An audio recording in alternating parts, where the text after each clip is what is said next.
تکایا پوشانا گناهان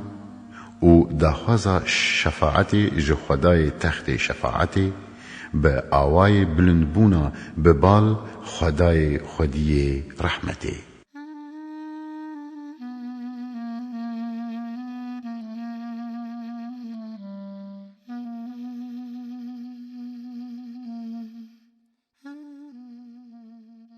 ای ایگو بو واسطه جبو هبونا ویدنی و ویدنی و بو لایقه که بقاس دکوانان نیز بو جخوده. ای شاه شاهان ای لسر تخت باجار مدینه جتا او قاس معجزه مدینه مشاد فلکان دا لنکته گهافکه افتخارا ملکان جی جتا سلاوکه یک اشارتکا تبس جبو کو هیو بی قد کرن جبو نشاش دیتن آتجی بس کو یک بیوک بی گوتن. ای پادشاهی لسر تختی لولاک رابهر آسیمانان چالاک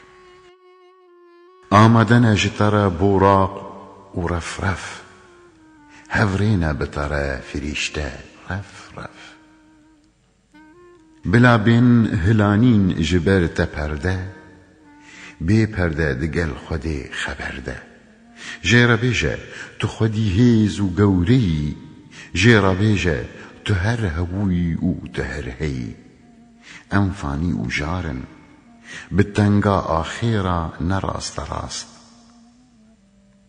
امد چن هلاکی اگر تو مانینی سر یا راست بری تجبو چه ام گهاندن مرتبه بلندیه او تلسری مدانی تاجا قدر بلندیه او شرفا وکیلی تدامه گاوات امانت خدامه معلومه تبو که ام نزانن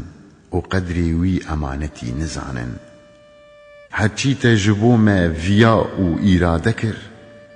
ما یک ذره یک جی لی زیده نکر حاشا جوی شفقتا تیا بیکی مایی دور جوی رحمتا تیا تجی مزنایی گوت بکی بهانه کفر و گناهان و اولایقی تبه ما اوه کاری پادشاهان کفر و ایمان یکرونه لنکته او هر دو تشت وکهون لنکته آگر و بهشت قهرا خو اگر تو نیشان بدی به اشکراتی بهشت دیل ما ببه آگر و پیتی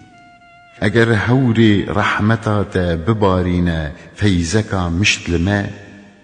دوج دی ورگره و ببه بهشت لما هرچی گو کافرن هرچی گو گناهکارن او همی پیک و جتا هیوی دارن ج کافر و گناهکاران را تنه قد کسک که جبو صفتین تا نبه خیانک ام بونه کافر بناوی تا یه قهار ناوی تا یه غفار ایگو ام کرنه گناهکار ما تو نکاری کفری بخش بکی اگر تو گناهان لما نخش بکی دی گلک نعلت لی هاتی جی بویه که دلگش ببن ما قد غیرته ای ایگو خداویج بختی تا عالم ما قد دست دده جترا ای شوانی زاروکن آدم گو اف گوری نعلت لی هاتی یه خراب دوایی دوایی ما بلا ولا بکه جهر وک بزی بی خودی بکرتی تو سابکی کو اف دیوی سرکیش تنی تنی هر آگر و تیدا ببه عذاب کیش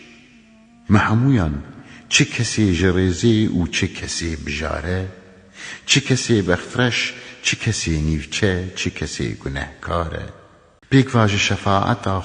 خودی پار بکه و فکران مج آگر رزگار بکه